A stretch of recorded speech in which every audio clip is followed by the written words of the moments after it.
The red glow of the words "declined" on the POS machine seemed to burn brighter than all the lights in the cafe. "Olga, sorry sir, but your card did not go through," the cashier said, her voice low, almost a whisper.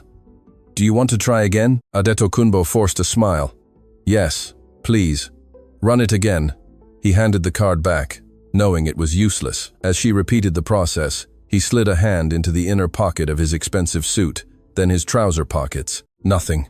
A cold dread settled in his stomach. His wallet, with all his other cards and cash, was sitting on the mahogany desk in his office, forgotten in his rush to get to an off-site meeting. The embarrassment was total. Here he was, Adetokunbo Adeleke, the CEO whose face was on the cover of business magazines, unable to pay for a simple cup of coffee. He glanced around discreetly, praying no one was paying attention to his little humiliation. Sitting at a corner table, Chiamaka watched the scene unfold. She wasn't nosy, but her job as a security guard had taught her to read people and situations. She saw the man's sharply tailored suit, the wristwatch that was probably worth more than her entire year's salary, and most of all, she saw the genuine shame that washed over his face. She knew that feeling. She knew the powerlessness that came with a small, wish to become invisible. Before Adetokunbo could stammer an excuse to the cashier and leave empty-handed, Chiamaka stood up. Her movements were quiet and deliberate. She stopped beside him at the counter, and the cashier looked at her, confused. Chiamaka pulled a slightly crumpled 1,000 naira note from her trouser pocket and held it out to the young woman. "Don't worry," her voice was soft but firm. "I'll pay for his coffee." Adetokunbo turned in surprise. He looked at the woman beside him. She wore a simple security uniform. Her hair was pulled back in a neat bun, and her brown eyes conveyed a striking calm. There wasn't a hint of pity in her gaze, only a quiet understanding. "Madam, you don't have to do that." He began, his voice more flustered than he would have liked. "I just forgot my wallet. I can come back later," and Chiamaka offered a small smile that softened her face even more. She cut off his explanation with a wave of her hand. "Don't worry about it," she said, looking him in the eye. "I have been there before. We help someone today, someone else helps us tomorrow." The phrase, spoken with such simplicity, left him speechless.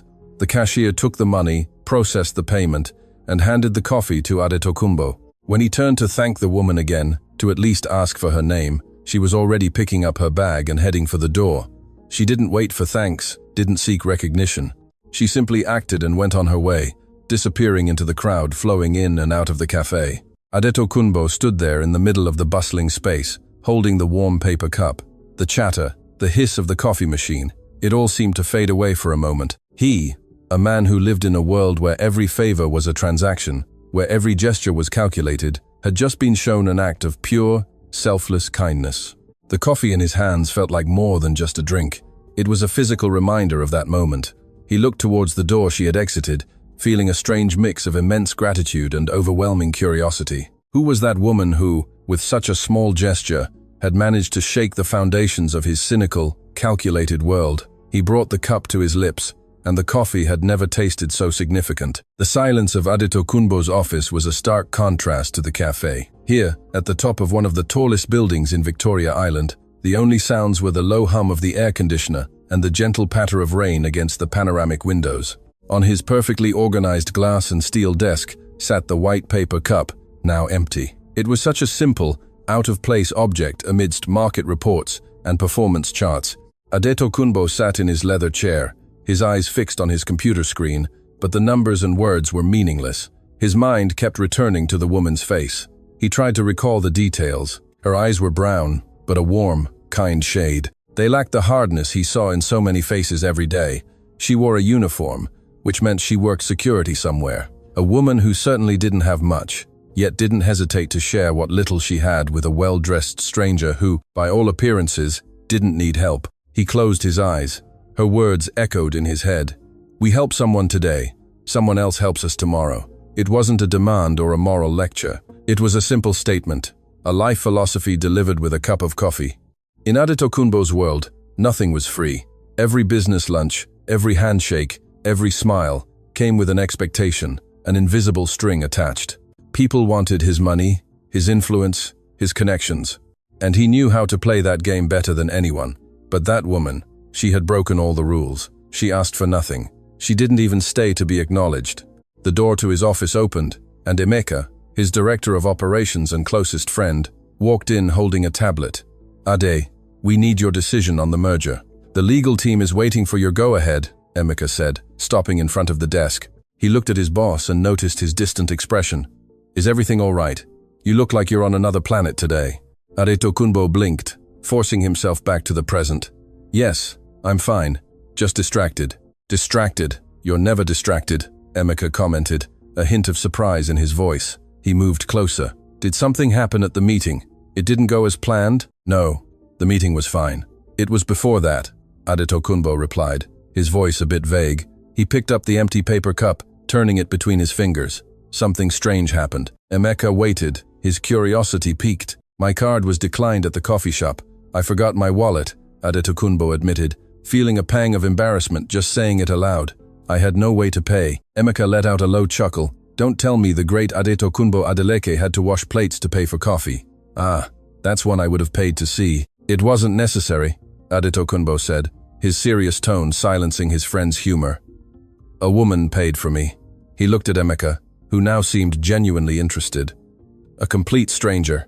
She saw the situation, got up, and paid. Then she left." "Wow, that's kind. It seems there are still good people in this world," Emeka remarked, impressed.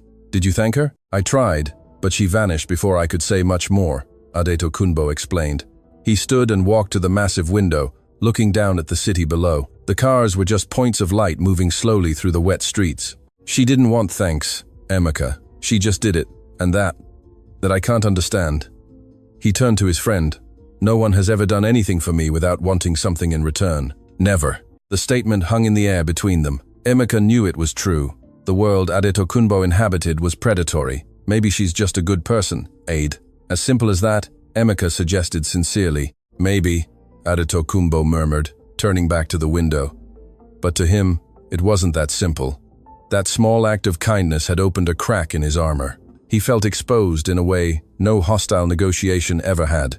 It was a warm, quiet feeling settling in his chest. It took him a moment to find the right word for it. It was gratitude, simple and overwhelming gratitude. And with it came a nagging question. Who was this woman who asked for nothing in return? The afternoon wore on, and the rain finally subsided, leaving a clear sky and a fresh breeze that drifted through the slightly open window of Adetokunbo's office. He had forced himself to dive into work, trying to erase the image of the woman and the strange feeling she had caused. But the attempt was futile. The curiosity about her remained, a glowing ember in the back of his mind. He was about to call it a day when Mrs. Adebayo, the director of human resources, knocked lightly on his door before entering. "Oga, excuse me," she said with her usual efficiency. "I've brought the CVs for the project manager position.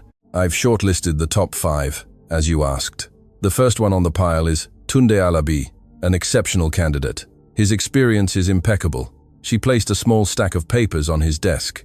Adetokunbo glanced at the names without much interest. Tunde Alabi, Ngozi Okafor, Ibrahim Sani.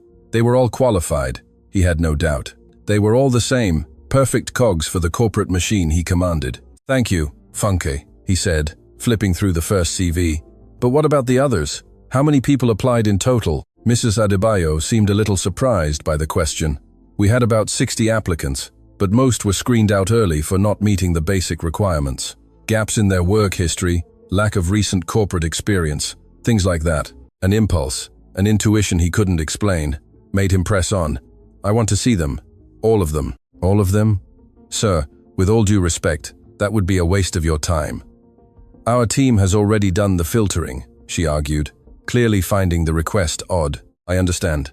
Nevertheless, I want to see the rejected pile." Adetokunbo insisted with a calm that allowed no further argument.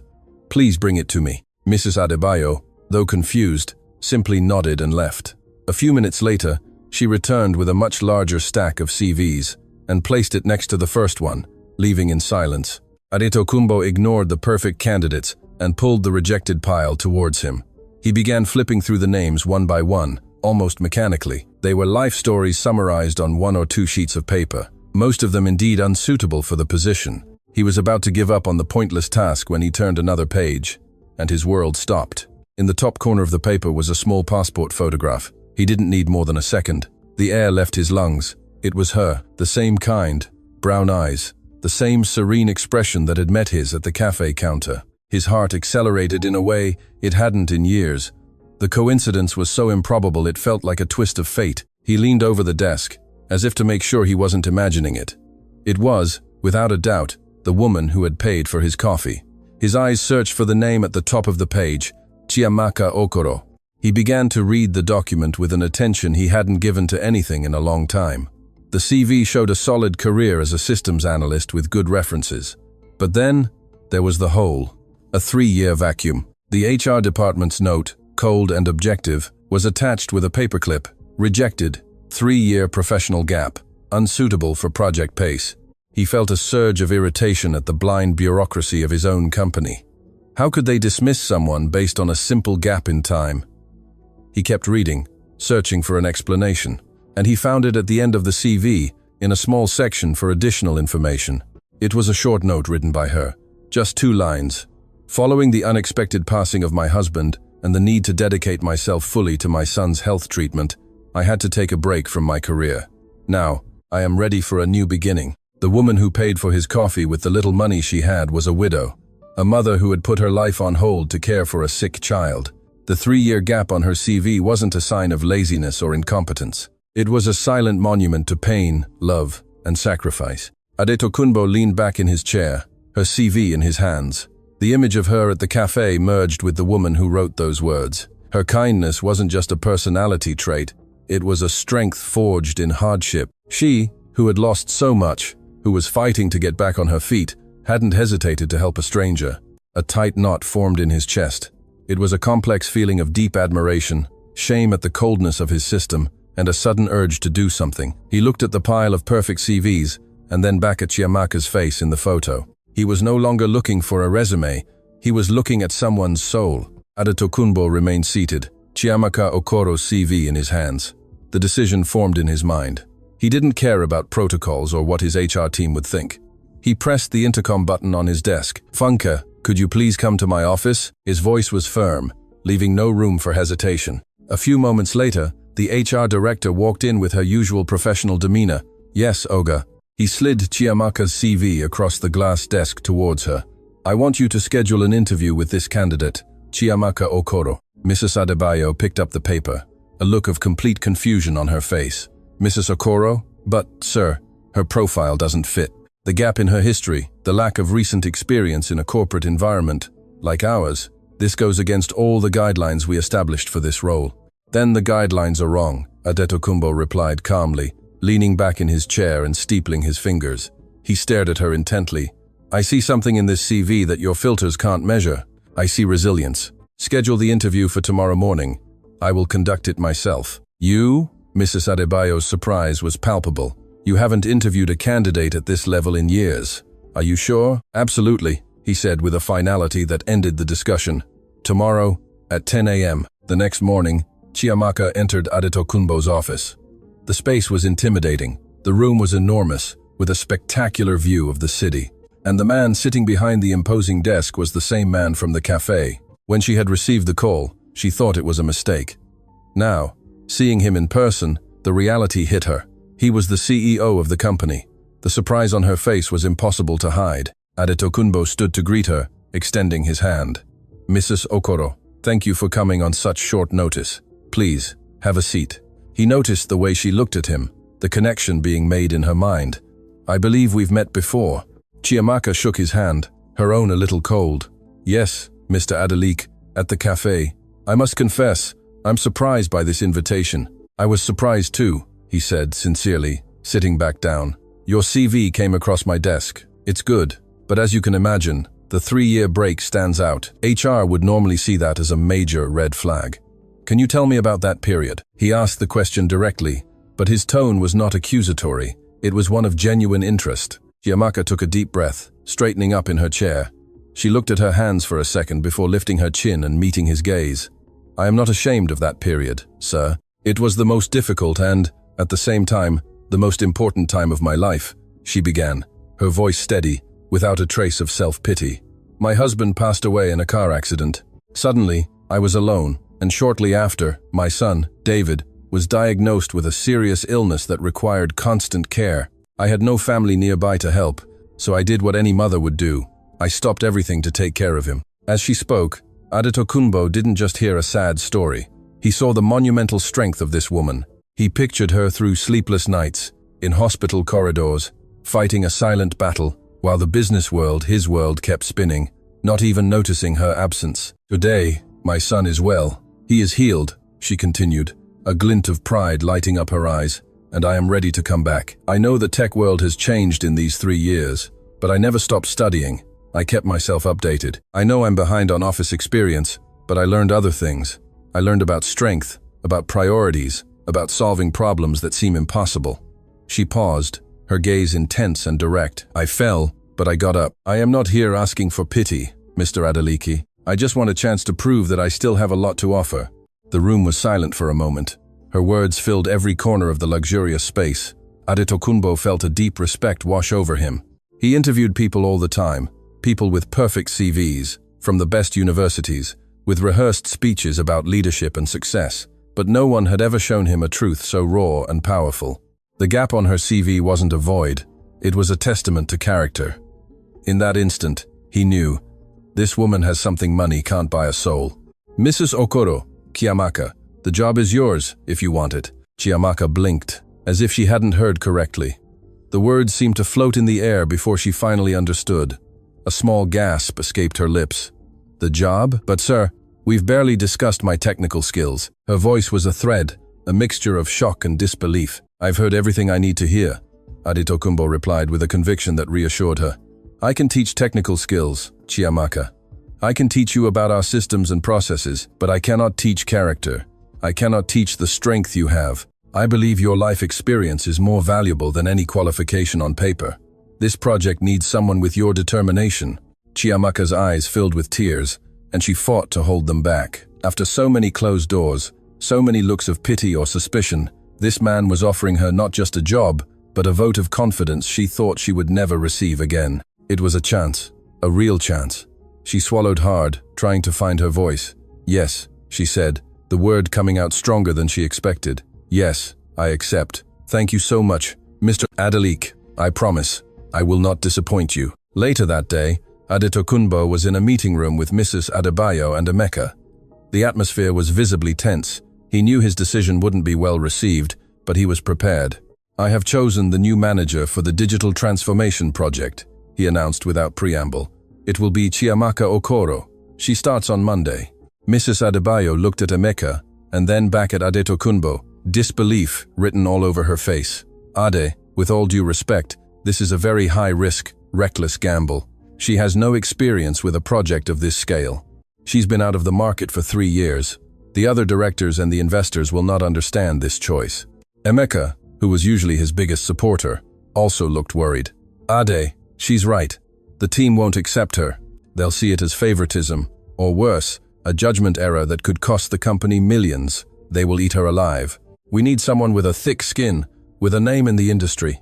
Adetokunbo listened to them both patiently. He understood their fear. It was the logical fear, the fear of the unknown, the fear that kept the corporate world spinning in the same old ways. I understand your concerns, he said, looking from Emeka to Mrs. Adebayo. You are looking at the paper. I looked at the person. We've had managers with the best CVs who abandoned ship at the first sign of a storm. I would rather bet on someone who has already faced the worst of storms and is still standing. He paused, his voice filling the silent room with unshakable conviction. I am not hiring a CV. I am hiring a heart that does not give up. And that is what this project needs, someone who doesn't quit when things get tough. My decision is final. The firmness in his tone ended the discussion. That night, in her small, neat apartment, Chiamaka watched her son sleep peacefully in the next room. The euphoria of the news had given way to a huge weight on her shoulders. Fear. The fear of failing, of not being good enough, of confirming the doubts she knew everyone would have. She walked to the living room window and looked out at the city lights. Everything seemed so big, so overwhelming. She sat on the edge of her bed, clasped her hands, and closed her eyes. It wasn't a formal prayer, but a quiet, desperate conversation. Oh God, she whispered into the stillness of her room. I don't know if I can do this.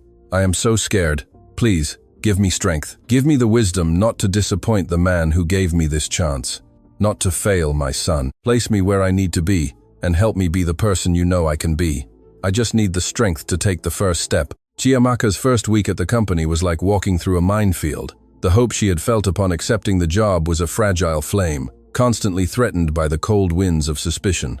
She felt the stares on her back as she walked down the hallway, the conversations that stopped when she approached the water cooler. No one was openly rude, but the silent contempt was almost worse. On Wednesday, while getting a glass of water, she overheard two analysts from her team whispering, not bothering to lower their voices enough. "That's her, the new manager. She came from nowhere," one said. "From nowhere is an understatement," the other replied with a sneer. "I heard she has no experience for this position. 3 years out of work. How did someone like her get here so fast? She must have a powerful connection, a long leg somewhere." The words were like little needles piercing her confidence. For a moment, Chiamaka felt the floor give way beneath her. Her first impulse was to turn around, to defend herself, or to simply run to the restroom and let the tears come. But then, the image of her son's smile and the memory of her prayer on the night she was hired came to her mind. She didn't have the right to give up, not after everything. She took a deep breath, filled her glass with a hand that trembled only slightly, and walked back to her desk with her head held high, ignoring the malicious stares. She decided she wouldn't waste her energy fighting ghosts. Instead, she threw herself into her work with a fierce dedication.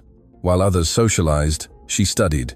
She spent hours reading old reports, analyzing spreadsheets, and diving into the technical diagrams of the digital transformation project. The team saw her as the quiet, out-of-place newcomer who was probably lost.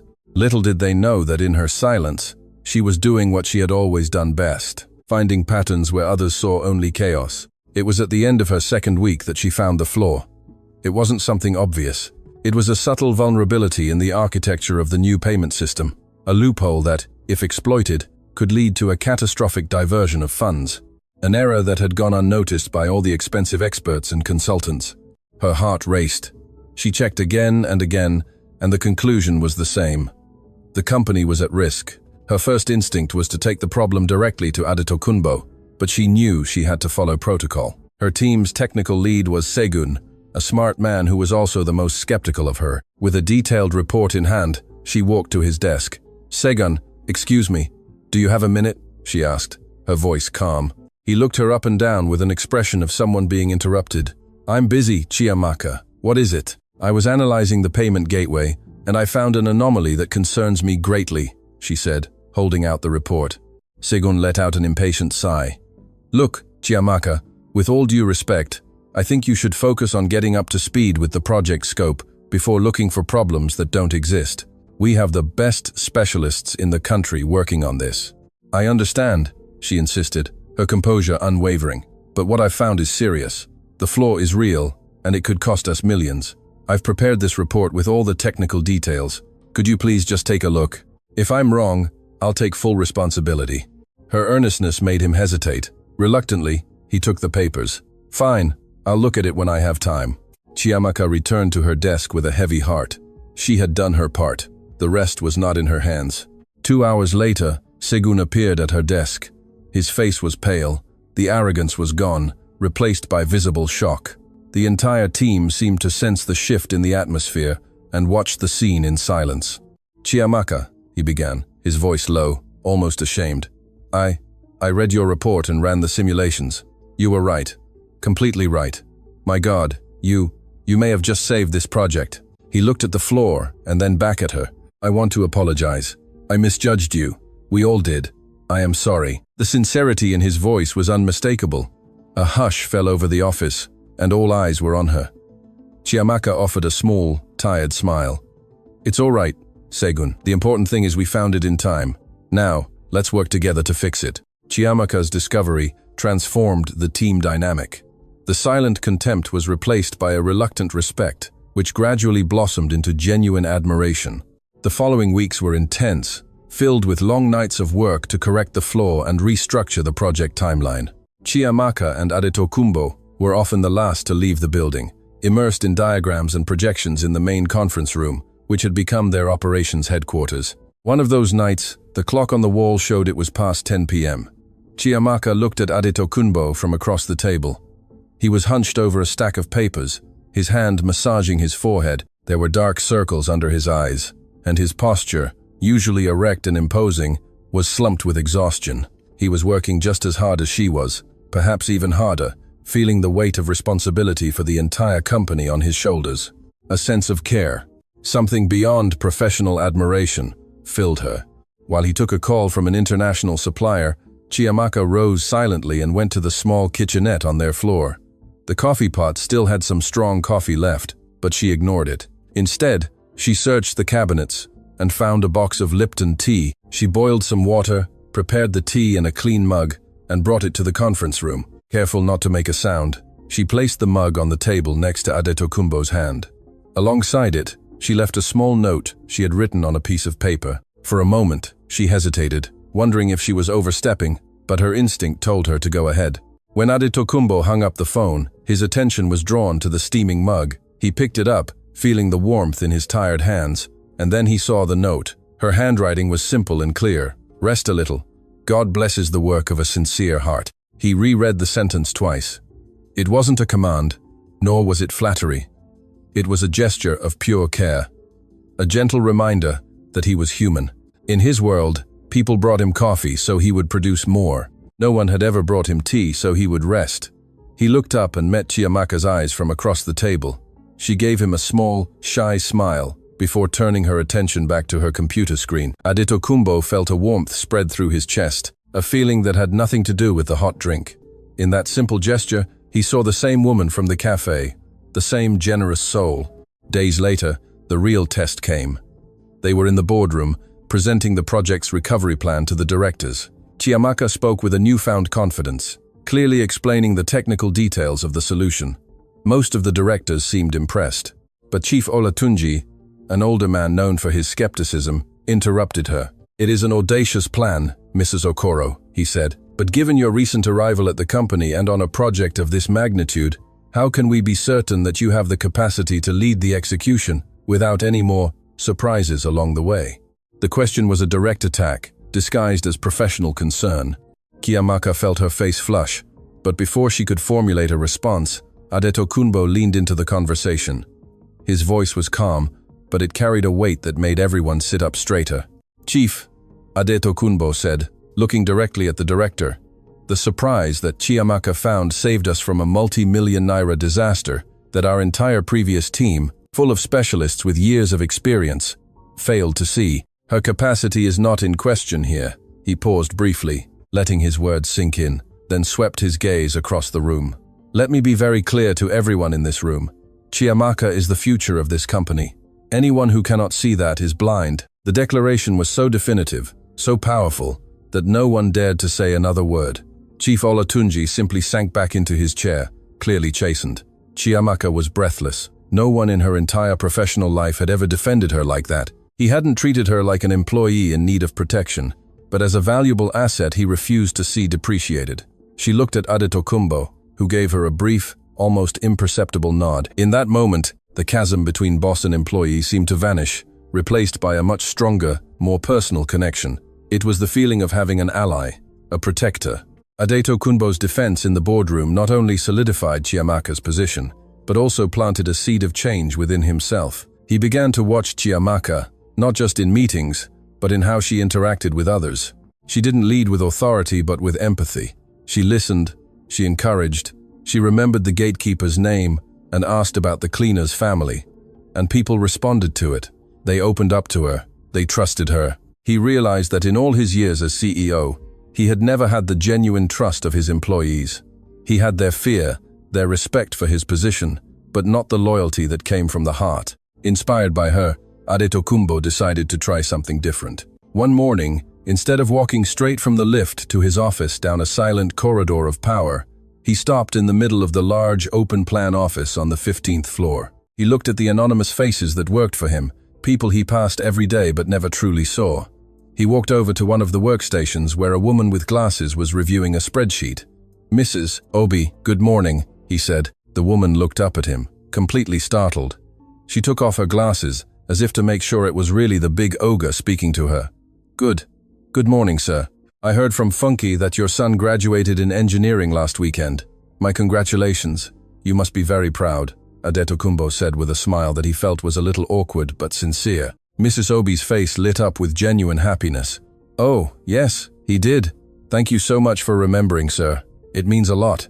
Adetokunbo felt a strange, warm satisfaction. He continued on his way, stopping to praise a junior analyst for his latest report and asking another employee about his holiday trip. Each interaction was small, but he saw the ripple effect, the smiles, the surprised looks, the subtle shift in the office's energy. He was learning from Chiamaka that a company isn't made of numbers and targets, but of people and their stories. And for the first time, he wanted to know those stories. While Adetokunbo was discovering a new side of leadership, Chiamaka was finding her own voice. The confidence Adetokunbo had placed in her blossomed. She was no longer the frightened woman, afraid of failing.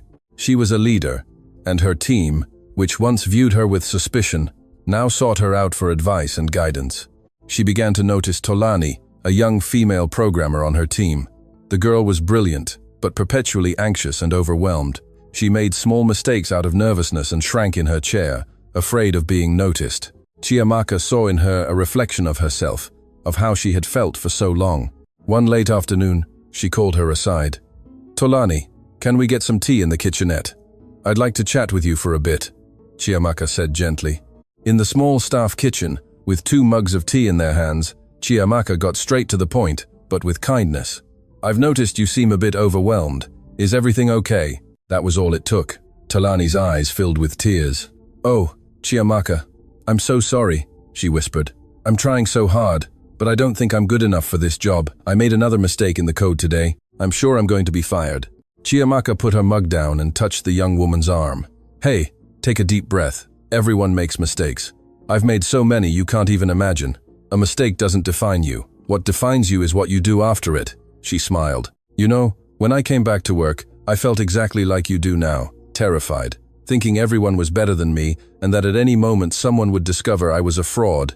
Tolani looked at her, surprise replacing the anguish in her eyes. "You? But you're so confident." "Confidence is something you build, one day at a time," Chiamaka said. "Look, sometimes things seem impossible. I know better than anyone. But I've learned one thing. God puts us where we need to be. You are not alone. You are here for a reason. You are talented. You just need to believe it. If you need help with anything, or even just someone to talk to, my door is always open. I mean it." As she spoke those words, Chiamaka felt their truth within her. Advising Tolani, offering the strength that she herself had once lacked, made her realize how much she had grown. She was no longer just trying to survive. She was helping someone else to blossom. And in that act, she found a new and profound layer of her own purpose. Months passed. The digital transformation project, under Chiamaka's leadership, became a resounding success, a case study within the company. And with success came celebration. The company's annual gala, a grand event held in the ballroom of one of Lagos's most luxurious hotels. For Adetokunbo, it was just another night of calculated smiles and business talk. For Chiamaka, it was a completely new and intimidating world. She walked into the ballroom feeling like a fish out of water. She wore a simple, elegant gown that a colleague had helped her choose. But amidst the sparkle of jewelry and the clinking of champagne glasses, she felt like an imposter. The security guard from the cafe, disguised as an executive, she stayed near the edges, watching the people, feeling both grateful and utterly out of place. Adetokunbo saw her the moment she walked in. He was in the middle of a conversation with a group of investors, but his attention completely shifted. He had seen her in so many situations, vulnerable at the cafe, strong in the interview, focused at work, but he had never seen her like this. Her simple elegance stood out amidst all the opulence. He excused himself from the group and crossed the ballroom, his eyes fixed on her. He found her near a large window overlooking an illuminated garden, slightly away from the crowd. "You look beautiful, Chiamaka," he said, his voice low and sincere. "But you look like you want to run away at any moment." She turned, surprised, and a small, nervous smile touched her lips. "Is it that obvious?" "I confess, all of this is a bit much for me. I'm not used to it." "I'm glad you came," he said, stopping beside her. They stood in silence for a moment, just observing the party. "Looking at all this, at the project's success, none of it would have happened without you. You gave me the chance," she replied humbly. "I will be forever grateful for that." Adetokunbo turned to her, the noise of the party seeming to fade. There was a seriousness in his gaze that made her hold her breath. "You know, Chiamaka, it wasn't just a job opportunity I gave you. You gave me something much greater." He paused, searching for the right words. Before you came along, I think I had lost faith in people. Truly. I saw everyone as someone who wanted something from me. Every favor, every word was a transaction. I was becoming a very cynical and lonely man. He looked into her eyes. You, with your coffee and your kindness, with no expectation of anything in return, you reminded me that goodness still exists. You saved me from myself. His confession was so raw, so vulnerable, that Chiamaka felt her heart ache. She saw beyond the powerful CEO. She saw a man who, despite all his success, carried a different kind of poverty. Touched by his sincerity, she felt the need to share her own truth. And her voice came out a little shaky, I thought I would never truly smile again. After my husband was gone and my son fell ill, my life became a daily struggle for survival. I wasn't living, I was just existing, one day after the next. I had completely forgotten what it felt like to have hope. You, by taking a chance on me, gave that back to me. You made me believe I could have a purpose again. They looked at each other, and in that instant, all barriers between them crumbled. They were no longer boss and employee. They were two souls who recognized each other's scars. Two people who, in different ways, had been broken, and who, without realizing it, were helping each other put the pieces back together. The music in the ballroom changed to a slow, gentle melody. Adetokunbo held out his hand to her. Chiamaka, would you give me the honor of this dance? Hesitantly, she placed her hand in his. He guided her to the dance floor, and when his hand rested gently on her waist, an electric current seemed to pass through her. She placed her hand on his shoulder, and they began to move slowly. The world around them disappeared. There was only the sound of the music and the feel of his touch. She could feel his heartbeat, or maybe it was hers. He held her firmly, yet his touch was delicate, as if she were something precious. She closed her eyes for a second, feeling safe for the first time in years. In that silent embrace, in the midst of hundreds of people, they were completely alone, connected by a gratitude and affection that neither of them knew how to define anymore. The dance at the gala was the beginning of everything. After that night, the remaining barriers between Adetokunbo and Chiamaka completely dissolved, giving way to a feeling that was as natural as breathing. Work meetings turned into long dinners. Conversations about projects blended with confessions about dreams and fears. They discovered in each other not just an unexpected love, but a safe harbor. One Sunday morning, sitting on the balcony of Adetokunbo's apartment with 2 mugs of coffee in hand, watching the city awaken, Chiamaka looked at him with a thought that had been forming in her mind. You know, Ade, she began, I was lucky. You were the person who looked past my CV, who saw something in me when no one else did. But I keep thinking, how many other Chiamakas are out there? How many people full of potential, strength, and life experience are dismissed every day by a system that doesn't know how to read souls? Adetokunbo stopped drinking his coffee and looked at her with an admiration that seemed to grow with each passing day. You weren't lucky, Chiamaka. You were brave. And you are completely right. He put his mug aside and took her hand. We can't change the whole world, but we can change the world within our company. We can create a path for those people, a real path. The idea, born from that quiet conversation, grew and took shape. With Adetokunbo's dedication and Chiamaka's vision, they created a new hiring program at the company, a pilot project that became their shared passion. The name was simple and direct. Second Chances. The goal was to revolutionize the recruitment process, valuing life stories, resilience, and potential over just the experience listed on a piece of paper. 6 months later, the company auditorium was packed for the official launch of the program. In the front row sat the first 10 hires from the new system. Mothers returning to the workforce after years, older men who had been laid off by other companies, young people from underserved communities without access to top-tier universities. Their faces were filled with hope and nervousness. Adetokunbo took the stage first. He, who was once a man of cold, profit-focused speeches, spoke with a warmth that surprised everyone. Today, this company learns the most important lesson in its history, he said. We've learned that our greatest asset is not on our balance sheets, but in the people who walk these halls. And a person's true value is not found in a perfect career path, but in the strength they show in getting back up after they fall. He smiled, and his gaze met Chiamaka's in the front row. And I learned this from an extraordinary woman who will be leading this initiative. When Chiamaka walked onto the stage, a sense of calm washed over her. The woman who once trembled to enter this very company now felt at home. She looked at the new hires and saw herself in them. Good morning, everyone, she began, her voice clear and firm. I'm not here today as an example of success, but as an example that new beginnings are possible. For a long time in my life, I thought my falls, my losses, were the end of my story. I saw every closed door as confirmation that I wasn't good enough. She paused, her gaze sweeping over each attentive face in the audience. Today, I understand that those falls were actually my preparation. It was in hardship that I found my strength.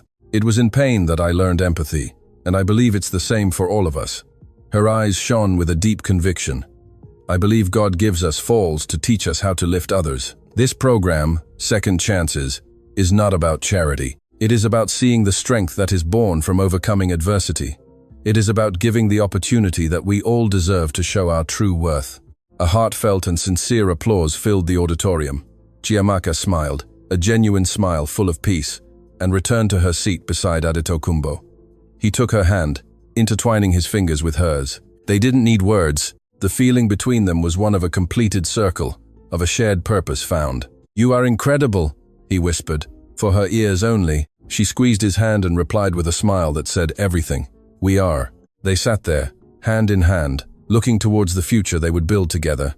Two souls who found each other in vulnerability and transformed their pain into a legacy of kindness. All because, on a rainy morning, a woman decided to pay for a simple cup of coffee and give a little bit of hope back to the world.